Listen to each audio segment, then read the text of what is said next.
Third fourth जो उससे जुड़े हुए। आपने कोई भी गाड़ी है या आप खुद हैं, आपने अपने साथ वजन बांध रखा है,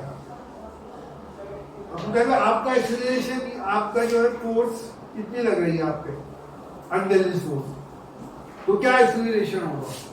तो आप खाली अपना वजन नहीं लेंगे, आपके साथ अगर वजन वेट बना हुआ है पीछे या आपने कंधे पे रख रखा है तो वो भी उसमें शामिल होगा। इसी तरह एक गाड़ी है और उसके साथ एक वो जुड़ी हुई है, कोई कार है, उसके साथ कोई दूसरी गाड़ी जुड़ी हुई है, तो इसमें इसके अंदर ये फोर्स लग रही है, कितना एक्सीलरेशन होगा? तो फोर्स हम वेट जो है, मास जो है कार का भी लेंगे और जो पार्ट्स उससे जुड़े हुए हैं जिनको लेके वो मूव कर रही है वो भी उसमें ही फोर्स लग रही है, वो भी उसका हिस्सा है। पर ये याद रखो कि फोर्स व मास किसका नहीं लेंगे? जो फोर्स नहीं जो फोर्स लगा है, भले वो कहते हैं थर्ड वेगन पे कितनी फोर्स लगेगी, तो फर्स्ट और सेकंड वेगन की और इंजन का मास हम नहीं कंसीडर करेंगे, तो वो फोर्स लगाने में आ जाएगा, लगाने वालों में आ जाएगा। मास किसका लेंगे? थर्ड वेगन का और उसके साथ जुड़े हुए जो पीछे डिब्बे। ये बात समझ में आ गई? ये दिमाग में क्या रहा है? This is a very good question, तो ये काफी कॉन्सेप्ट्स की क्लियरिटी को आगे भी हेल्प करता है। मैं ऐसे क्वेश्चन को बहुत पसंद करता हूँ जो कॉन्सेप्ट की क्लियरिटी करें। बाकी इसमें और कोई क्वेश्चन ऐसा जो आपको नहीं समझ में आया हो बता दीजिए। ट्राई कर रहे थे आपने? क्योंकि न्यूमेरिकल जब तक करेंगे नहीं वो होंगे नहीं, करके देखना पड़ेगा, और जब करके देखेंगे तब उसमें आदमी अटकता है, और जब वो अटकता है तो उसका समझ में आता है मैं कहाँ गलती करूँ। खाली पढ़ने से लगता है मैं कर लूंगा, लेकिन असल गलती सामने कब आती है? जब हम करना शुरू करते हैं तब हमें पता चलता है क्या ये तो दे नहीं रखा, ये तो पता ही नहीं है, बहुत चीजें दे रखी होती है हमें पता ही नहीं होगी। ठीक है, तो I have finished this chapter. मैंने डाउट्स अगर जो भी हो कोई यू कैन आस्क, है ना? और कोई डाउट नहीं थी वो? अब हम अगले चैप्टर पे आ रहे हैं। अगला चैप्टर में आ रहा है ग्रेविटेशन।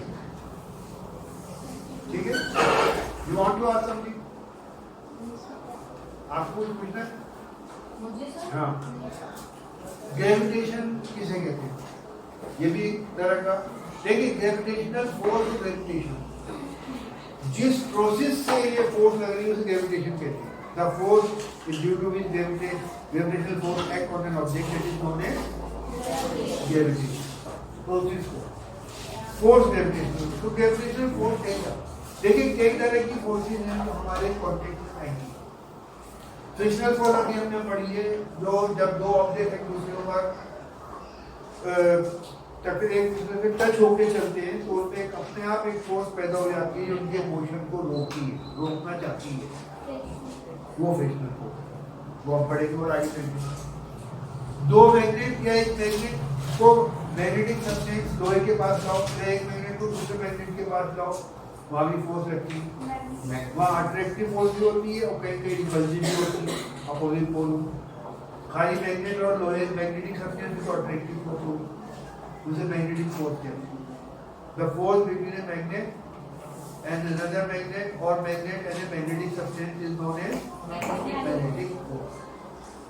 फिर तीसरी फोर्स हमने और छोटी क्लास में डिस्कस की है कि दो ऑब्जेक्ट को हम चार्ज कर दें, एबोनाइट रॉड को ग्रेफाइट रॉड को चार्ज कर दें, और जब चार्ज करने के बाद हम उनको फ्रीली लटका के पास लाएं तो एबोनाइट और ग्रेफाइट रॉड एक दूसरे को अट्रैक्ट करेंगे, और एबोनाइट चार्ज रॉड और दूसरी एबोनाइट चार्ज रॉड एक दूसरे को रिपेल करेंगे। तो आपने वहां से डेवलप किया था, एक क्लास में पढ़ा होगा कि like charges repel, unlike charges attract. ये कहलाती है कूलम्बिक फोर्स। क्या? कूलम, देखिए चार्ज को कूलम में नापते हैं, फोर्स को कूलम्बिक फोर्स कहते हैं, और इसको क्या नाम है, इसको कूलम्बिक फोर्स बोलते हैं, फोर्स ड्यू टू चार्ज। ये चीज इसी तरह की फोर्स। फिर एक फोर्स होती है जब हम करंट पास करते हैं, वो करंट जब बॉडी में जाता है तो उसके अंदर वो क्या नाम चेंजेस लेके आता है। अब वो ऑब्जेक्ट्स में करंट पास हो रहा है, वो किसी दूसरे मैं किसी मैग्नेट के फील्ड के अंदर है, किसी मैग्नेटिक एरिया में है, तो उस पर एक फोर्स लगनी शुरू हो जाती है। इसमें फोर्स में दो फैक्टर है, एक वो मैग्नेट जिसकी फील्ड में वो ऑब्जेक्ट रखा है जिसमें करंट पास हो रहा है, और एक करंट की वजह से वो फोर्स लग रही है। करंट पास करना बंद कर दे, फोर्स लगना बन जाएगी। जैसे हमारा फैन है, जब हम स्विच ऑन करते हैं तो ये चलने लगता है, स्विच ऑफ कर देंगे करंट पास होना बंद हो जाएगा तो ये रुक जाएगा। इसके अंदर भी एक मैग्नेट है और एक करंट कैरिंग ऑब्जेक्ट है, मैग्नेट के बीच में है, जिसे कहते हैं इलेक्ट्रोमैग्नेटिक फोर्स। क्या बोलते हैं इसे? इसके अंदर हम डिटेल में पढ़ेंगे अगर रहे तो ये। इसके बाद मैंने आपको न्यूक्लियस के बारे में केमिस्ट्री में पढ़ाया था कि न्यूक्लियस जो होता है एटम का सेंट्रोइड हिस्सा, यहाँ प्रोटॉन पाई जाती है। न्यूक्लियस के अंदर भी आप पढ़ेंगे फोर्स, जो सबसे बड़ी, सबसे इंपॉर्टेंट और सबसे लार्जेस्ट फोर्स होती है। यानी एटम के बारे में ये है कि जब एटम बम बढ़ता है, थोड़ा सा कुछ एटम्स जो होते हैं वो इतनी एनर्जी डेवलप कर देते हैं कि पूरा शहर तबाह हो जाता है। उसको न्यूक्लियर फोर्स बोलते हैं, जो एटम के अंदर के जो कॉन्स्टिट्यूएंट है उन्हें जोड़े हुए, उनको मूव करने से रोके हुए। क्या फोर्स कहलाती है वो? न्यूक्लियर। 10th क्लास में, जो उससे हाई क्लास में उसको भी पढ़ेंगे। यहाँ हम जो पढ़ना है वो एक और फोर्स पढ़ना है जो किसी भी ऑब्जेक्ट, दो कोई सी भी दुनिया के दो ऑब्जेक्ट, जो दो बॉडी, वो एक दूसरे को अट्रैक्ट कर रहा है अपने मास की वजह से। किसकी वजह से? नहीं, जिसमें मास है वही ये फोर्स लगाएगा, अगर उसमें मास नहीं होगी फोर्स नहीं होगी। अब तो कहोगे सर मास तो मैग्नेट में भी होता है, तो मैग्नेट में ये फोर्स भी होती है, इसको कहते हैं ग्रेविटेशनल फोर्स, और मैग्नेटिक फोर्स भी होती है। दो चार्ज ऑब्जेक्ट्स हैं, एक दूसरे को अट्रैक्ट या रिपेल करना है, वहां पे भी मास है, तो वहां कूलम्बिक फोर्स भी है और ग्रेविटेशनल फोर्स भी है। The force which is due to mass of the object, ये एक नेचुरल फोर्स है। तो याद रखो, कूलम्बिक फोर्स में अट्रैक्शन रिपल्शन दोनों हो सकते हैं, मैग्नेटिक में अट्रैक्शन रिपल्शन दोनों होते हैं। Like poles attract, unlike poles, unlike poles attract, unlike poles repel. लेकिन जो ये जो फोर्स है, ग्रेविटेशनल फोर्स, ये हमेशा अट्रैक्शन की होगी, उससे रिपल्शन नहीं, हमेशा।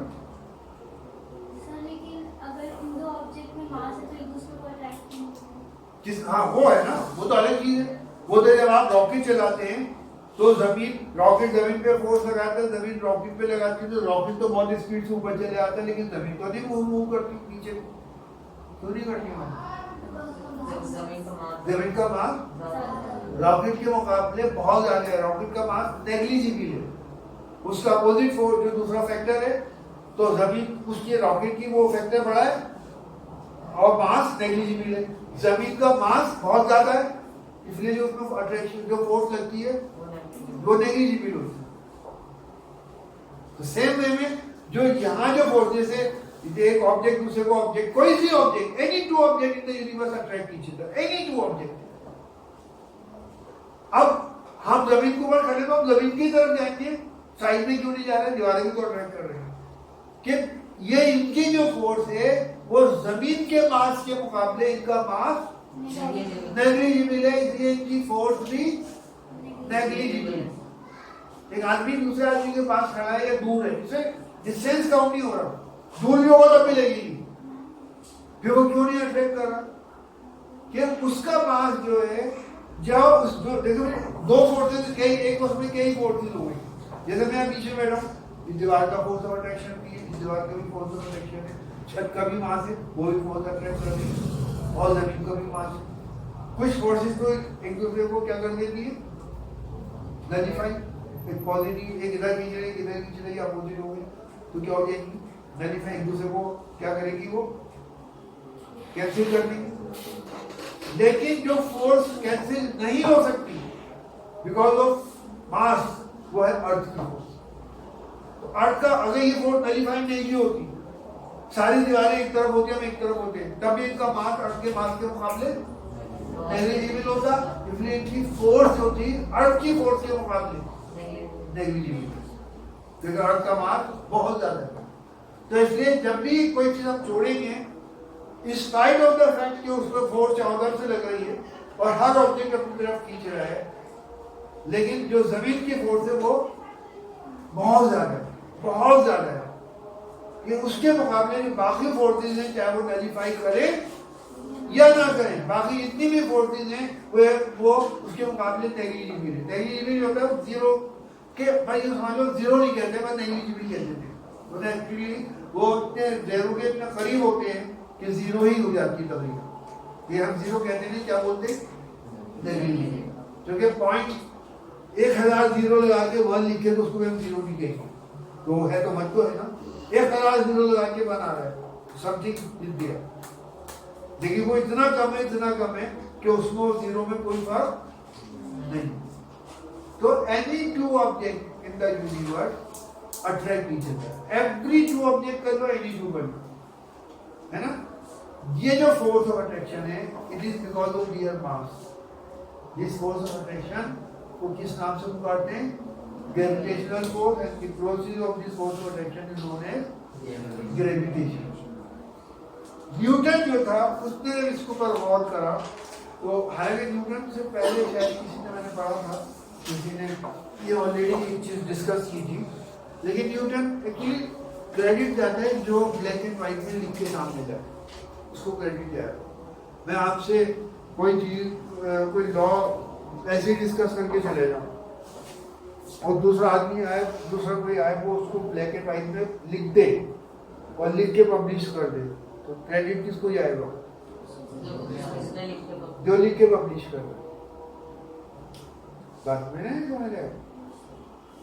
तो ये होता है कि न्यूटन ने जो किया उसको फिर उसने इस पर रिसर्च करके उसको पब्लिश करा, लोगों के सामने वो लेके आए। इसलिए जो चीज न्यूटन ने रिसर्च करके लोगों के सामने लाया उसे हम न्यूटन के नाम से जानते हैं। उसमें लॉज ऑफ मोशन आ गए, 3 laws of motion, law of inertia, second law of motion, third law of motion आ गए ना, न्यूटन लॉ के नाम से जाने जाते हैं, क्योंकि न्यूटन ने उसने काम किया था। ये ग्रेविटेशन के ऊपर भी उसने काम करा, और वो जो ग्रेविटेशन के ऊपर जो काम करा तो उसने जो लॉ दिया उसको हम क्या बोलते हैं, न्यूटन लॉ ऑफ ग्रेविटेशन। उसकी रिसर्च में जो उसने देखा, उसकी रिसर्च में जो बातें सामने आई, उसमें ब्लैक पेन क्या हो गया,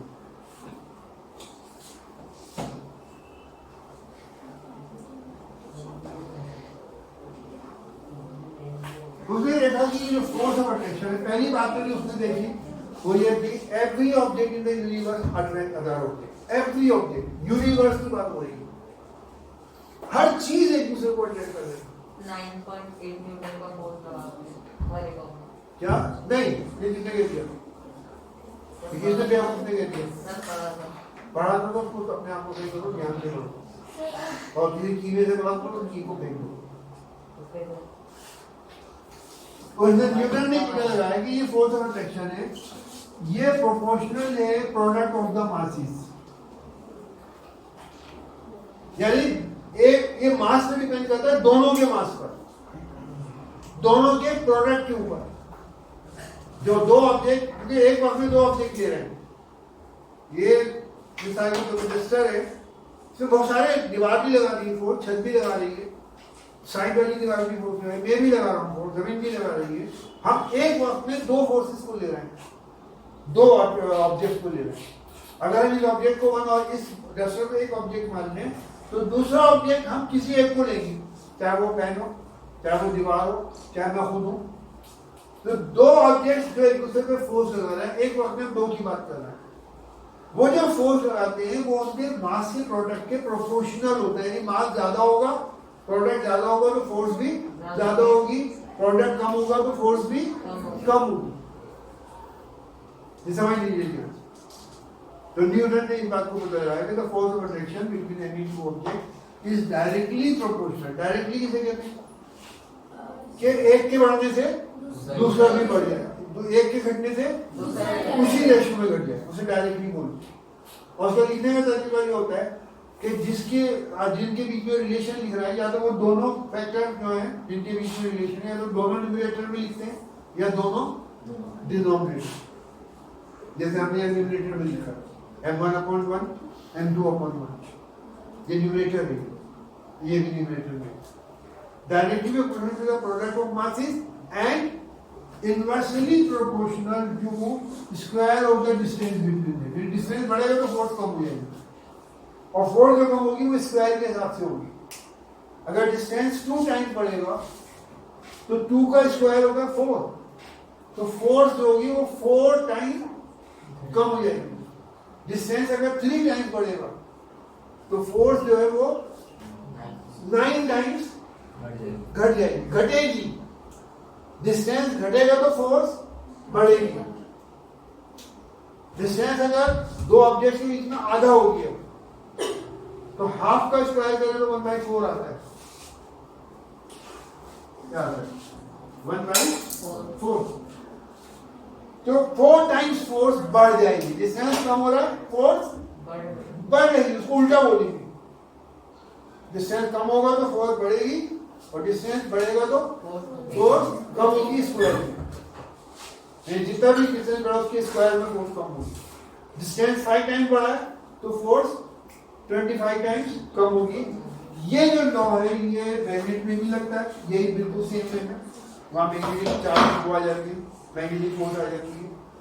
कूलम्स लॉ में भी लगता है, जहाँ पे इलेक्ट्रिक चार्ज होते हैं वहां भी एग्जैक्टली सिमिलर वे में आता है। इसको इनवर्स स्क्वायर लॉ भी बोलते हैं। क्यों? क्योंकि जो रिलेशन है फोर्स और डिस्टेंस का वो इनवर्स में है, एक बढ़ रहा है दूसरा कम, और स्क्वायर के अंदर है। तो ये बात न्यूटन ने पता लगाई कि every two object in the universe attract each other. पहला पॉइंट, हर चीज दुनिया में एक दूसरे को अट्रैक्ट करती है। दिस फोर्स ऑफ अट्रैक्शन, अब याद रखिएगा ये सिर्फ फोर्स ऑफ अट्रैक्शन होती है। मैग्नेटिक फोर्स में रिपल्शन भी होता है, like force repel each other. Coulombic force में रिपल्शन भी होता है, यहाँ पे सिर्फ अट्रैक्शन। बात समझ में आई नहीं आई? तो this force of attraction is directly proportional to the product of the masses of the two object and, तो दोनों मिला के दो के दो हिस्से, एंड जो एंड का मतलब है इसका मतलब दूसरा हिस्सा भी हो जाएगा। एंड इनवर्सली प्रोपोर्शनल, इसको इनवर्सली बोलते हैं। इनवर्सली कैसे लिखते हैं कि एक हिस्सा न्यूमरेटर में लिख दिया और एक अपोजिट करके लिख दिया। यानी अगर डिनोमिनेटर में लिखा है तो दूसरा वाला न्यूमरेटर में आएगा, और अगर ये न्यूमरेटर में लिखा है तो दूसरा वाला, इसको ऐसे लिखते हैं। और इनवर्स का मतलब होता है कि एक बढ़ रहा है तो दूसरा घटेगा। Inversely proportional to the square of the distance. Inversely proportional to the distance नहीं, यानी डिस्टेंस के स्क्वायर के इनवर्सली प्रोपोर्शनल है। यानी जितना डिस्टेंस अगर डबल होगा तो फोर्स 4 टाइम्स उसका स्क्वायर करके कम होगी। डिस्टेंस जो क्या नाम है, जिसे कहना चाहिए 2 टाइम्स कम होगा, फोर्स 4 टाइम्स बढ़ेगी, उल्टा। डिस्टेंस 3 टाइम्स बढ़ेगा, फोर्स 3 टाइम्स नहीं आएगा, स्क्वायर में कितना 9 टाइम्स कम होगी। डिस्टेंस 3 टाइम्स कम होगा, फोर्स 9 टाइम्स बढ़ेगी। अगर डिस्टेंस कम हो रहा है तो फोर्स बढ़ेगी। समझ में आ गई बात? तो this is known as Newton's law of gravitation. जब इसको मैथमेटिकली लिखेंगे तो ये 2 पॉइंट्स आ जाएंगे ऐसे। फिर जब हम इनको ऐड करते हैं, इनको क्या नाम है मैथ्स के रूल के हिसाब से, तो फ्रॉम फर्स्ट एंड सेकंड, तो ये तो प्रोपोर्शनल का निशान दे दीजिए, छोड़ देते हैं। तो इसका रूल ये है कि जो न्यूमरेटर वाला पार्ट है न्यूमरेटर में लिखेंगे, डिनोमिनेटर वाला पार्ट इसी तरह लिखेंगे, m1 into m2 upon SS को जोड़ेंगे। अब इसको एलिटिव देखिए यार, आपसे पहले इसको पढ़ो तो हम इसी तरह पढ़ेंगे कि force is directly proportional to the product of the masses and to the square of the distance between. ये बात समझ में आ गई? फिर ये रूल है मैथ्स का, तो ये प्रोपोर्शनलिटी का निशान घटा के इक्वल टू करते हैं तो कोई कांस्टेंट साथ में लिखते हैं। वो constant in case of Newton second law में 1 था।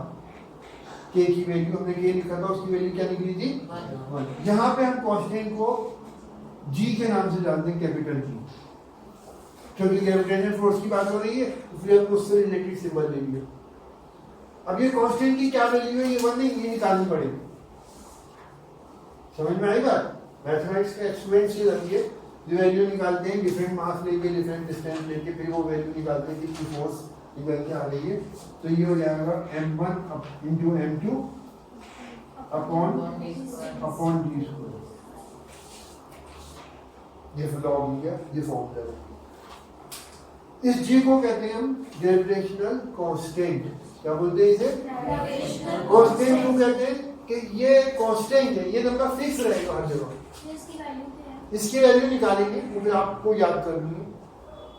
न्यूमेरिकल प्रॉब्लम एग्जाम में अगर आता है तो अब तो हर वैल्यू दे देते हैं, लेकिन हमें याद करनी है।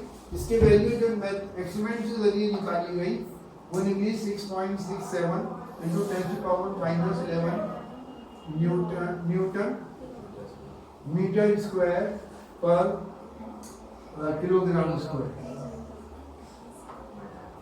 अभी कैसे बना है मैं बाद में बताऊंगा। ये इसकी वैल्यू है -11, ये एक्सपेरिमेंट से जरिए निकाली गई। अब आपको ये कैसे निकाली थी इससे हमें मतलब नहीं है। एक्सपेरिमेंट हजारों तरह के होते हैं, साइंस दोनों ने वो एक्सपेरिमेंट किए, हमने उस पर यकीन करना है, उसको मान के चलना है। क्योंकि जो चीज़ एस्टेब्लिश हो गई, जो अभी हमारे कोर्स में एस्टेब्लिश कैसे हमारे कोर्स में वो चीज़ नहीं है, वो तरीका नहीं है, तो हम उसको एज चीज़ मान के चलना है कि ये सही है। बात समझ में आ गई? तो ये ग्रेविटेशनल कांस्टेंट कहलाता है। अब इसकी डेफिनेशन क्या है वो हम बाद में देखेंगे।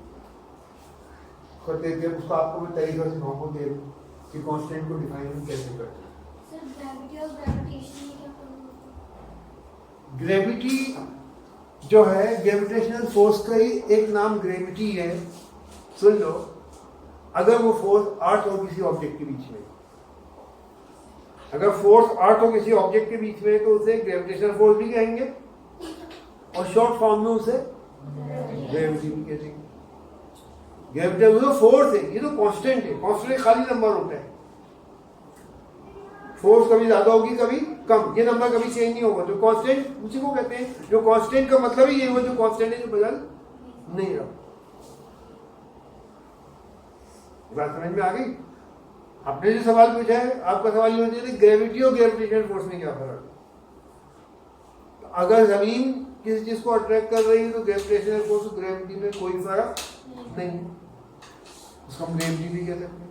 लेकिन अब जमीन और चांद के बीच में जो फोर्स है, सॉरी जमीन नहीं, चांद और सूरज के बीच में जो फोर्स है, सितारों के बीच में जो फोर्स है, उसको हम क्या बोलेंगे? ग्रेविटेशनल फोर्स बोलेंगे, ग्रेविटी नहीं बोलेंगे। भाई ये फर्क है। बात समझ में आ गई आपके? What is gravity? It is a force of N applied by the earth on any object. ठीक है? Any doubt? ये पीछे सबसे पीछे रखी खुशी दूर तो मेरा वर्क फिर आप नोट कर रही थी या कुछ पिछला काम नोट कर रही थी?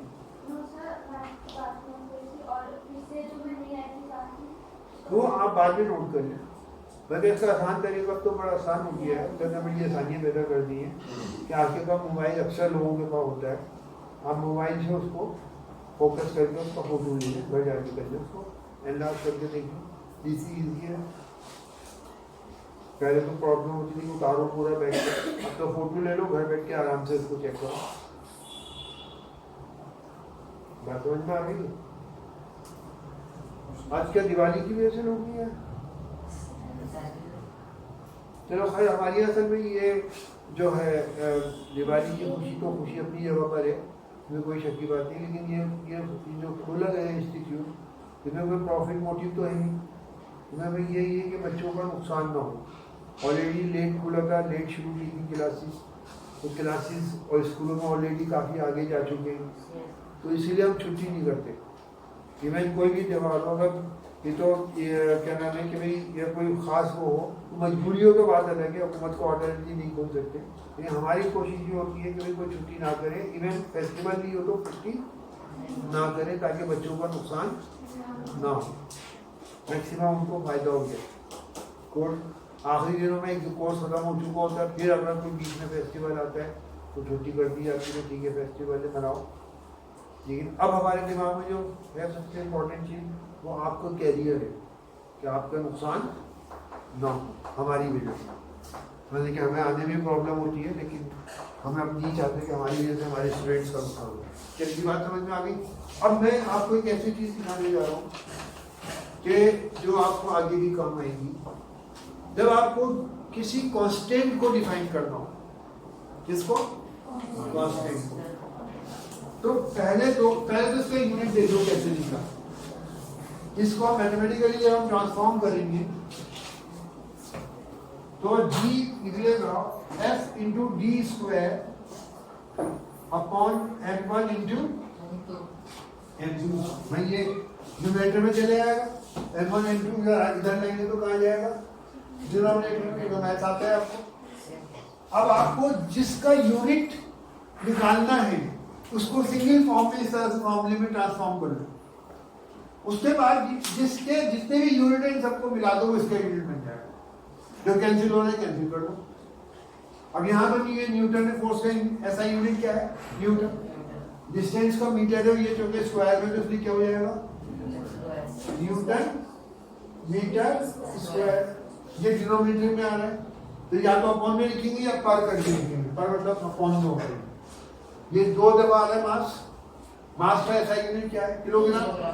1 किलोग्राम इसका आएगा, 1 किलोग्राम इसका। टोटल क्या हो जाएगा?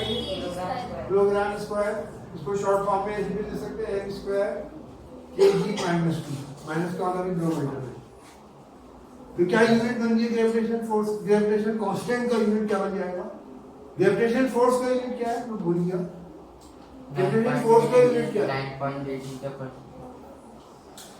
Gravitation force. क्या ज्योमेट्री की बातें कर रहा हूँ। ग्रेविटेशन फोर्स का यूनिट, अरे भाई फोर्स है, किसी भी फोर्स हो उसका यूनिट तो एक ही होगा, न्यूटन। खत्म हो गई बात। मैंने पूछा ग्रेविटेशन फोर्स, अब चक्कर में पड़ के ग्रेविटेशन आ गया। कुलम्बिक फोर्स को तो तुम कहोगे कुछ होना चाहिए साथ में। अरे ग्रेविटेशन फोर्स है, फोर्स का यूनिट क्या होता है? न्यूटन। खत्म हो गई बात। तो ग्रेविटेशन फोर्स का यूनिट तुमने क्या लिया हो गया ये बताओगे? ये ग्रेविटेशन कांस्टेंट का यूनिट है, फोर्स का यूनिट नहीं है। फोर्स का यूनिट क्या है? न्यूटन। ग्रेविटेशन कांस्टेंट किसी भी आगे कहीं भी आप देखेंगे फॉर्मूले में कांस्टेंट की वैल्यू निकालनी होगी तो इसी तरह उस फॉर्मूले में जो कांस्टेंट है उसे छोड़कर बाकी सब दूसरे में ट्रांसफर कर देंगे। उन सबके यूनिट को मिला दीजिए, इस कांस्टेंट का यूनिट बन जाएगा। ये रूल है। I think it is clear to everybody. What is the unit of gravitational constant? Newton metre square पर केजी स्क्वायर। अगर एग्जाम में कोई भी जाओ तो you can find out like this. अब डिफाइन कैसे करेंगे? कैसे डिफाइन करें इसका तरीका सीखिए। जो कांस्टेंट है उसे छोड़ दो और जो मेजर फिजिकल क्वांटिटी जिसका वो कांस्टेंट उसे छोड़ दो। यानी ये किसका कांस्टेंट है? ग्रेविटेशनल फोर्स का। मेजर तो ये है, इसीलिए तो कांस्टेंट है ना फोर्स का। तो इसको छोड़ दो और इसको छोड़ दो, जो कांस्टेंट है उसे। बाकी जितने भी है सबको 1 यूनिट मान लो। यानी कब? मैं आपको यहां लिख रहा हूं, when m1 is equal to m2 is equal to 1 kg, यानी सबको 1 मान लिया, ऐसा यूनिट है। यानी m1 भी 1, m2 भी 1। वैल्यू पुट करेंगे 1 इंटू 1 या 1 ही रहेगा। और डिस्टेंस जो है उसका भी ऐसा यूनिट लिखेंगे। क्या है डिस्टेंस का ऐसा यूनिट? वो भी 1 मानेंगे। फॉर्मूले में वो स्क्वायर होगी, वो उससे मतलब नहीं। डिस्टेंस का यूनिट पता तो 1 मान लेंगे। स्क्वायर में 1 स्क्वायर 1 ही होता है। बात समझ में आया? तो हम कैसे डिफाइन करेंगे? जिस कांस्टेंट को डिफाइन करना हो, gravitational constant is the force of gravity, force of gravitation, force of gravity. इसलिए नहीं कह रहा कि ग्रेविटी में कंपल्सरी अर्थ होना चाहिए। It is the force of gravitation between 2 objects when. अब ये एक्सप्लेन करना पड़ेगा। जिनको 1 मान के ये जो फॉर्मूला बना है ना, ये 1 मान के आया, ये लिखना जरूरी है। G is equal to F कब होगा? जब मास इज 1 हो और डिस्टेंस 1 हो। क्योंकि यहाँ पे आप 1 पुट करेंगे, यहाँ भी 1 पुट करेंगे, यहाँ भी 1 पुट करेंगे, तो फाइनली क्या बचेगा? G is equal to F बचेगा। तो gravitational force, gravitational constant is the gravitational force कहते हैं when between two objects, कौन से दो ऑब्जेक्ट जो कंडीशन मानी उनको बता दीजिए। between two objects whose masses are 1 kg each, whose masses are 1 kg each, and the distance between them is 1 meter. आ गया समझ में? ग्रेविटेशनल कांस्टेंट की डेफिनेशन याद हो गई? क्या डेफिनेशन है? It is a gravitational constant is a gravitational force between what? Gravitational force कम से कम दो ऑब्जेक्ट्स होने चाहिए बिटवीन टू ऑब्जेक्ट्स। वो ऑब्जेक्ट्स की क्या कंडीशन है जिससे ये निकला? Between two objects whose masses are 1 kg each and distance between them is 1 meter. आगे distance between their center is 1 meter वो भी कह सकते हैं क्योंकि डिस्टेंस सेंटर से नापती है हमेशा। आगे समझ में? रिपीट कर लीजिए डेफिनेशन, आपको भी याद रहेगी लोगे। What is gravitational constant? Gravitational force, क्योंकि F है ना, F बताएंगे। What is gravitational constant? Is F क्या? Gravitational force. It is gravitational force. And we can say it is a force between two objects due to their masses, whose जो कि gravitational force mass की वजह से होती है, whose masses are 1 kg each and the distance between them is 1 meter. 1 meter square नहीं 1 meter. फॉर्मूले में स्क्वायर आएगा, फॉर्मूले में स्क्वायर आएगा। डिस्टेंस एक ही दफा बोलेंगे, ये नहीं 1 मीटर स्क्वायर डिस्टेंस है। Distance between them is 1 metre. फॉर्मूले में वैल्यू 1 मीटर आएगी, वो डिस्टेंस को हम स्क्वायर में लिखेंगे। आगे समझ में? Have you noted now what is gravitational constant? This gravitational force between two objects whose masses are 1 kg each and the distance between them is 1 meter. 1 meter square नहीं 1 मीटर। 1 मीटर स्क्वायर तो फॉर्मूले में value put करके वहां square में value put करेंगे। Distance तो 1 metre ही आएगा। फॉर्मूले में उस 1 की वैल्यू जो है 1 स्क्वायर पुट करेंगे। 2 है तो 2 स्क्वायर कर देंगे, फिर ये तो 3 स्क्वायर कर देंगे। आई थिंक इट इज क्लियर भी अच्छी तरह समझ में आ गया आपको। ग्रेविटेशन की डेफिनेशन समझ में आ गई, ग्रेविटेशनल फोर्स की डेफिनेशन समझ में आ गई। Every two object in the universe attract each other due to their mass, इसको ग्रेविटेशनल फोर्स कहते हैं। न्यूटन्स लॉ क्या है? इस फोर्स से रिलेटेड जो लॉ है, इस फोर्स से रिलेटेड जो न्यूटन ने डिस्कवर किया, उनको जब हम मेंशन करेंगे कि इनके की ये फोर्स कहीं पर डिपेंड करती है, वो जब हम मेंशन कर देंगे तो न्यूटन्स लॉ ऑफ ग्रेविटेशन मिल जाएगा। क्या है वो न्यूटन्स लॉ ऑफ ग्रेविटेशन? तो पहला हिस्सा every object in the universe attract other object, है ना। आप नेगेटिव लिखते हैं ड्यू टू देयर मास, तो कोई हेल्प नहीं क्योंकि मास की वजह से होती है। This force is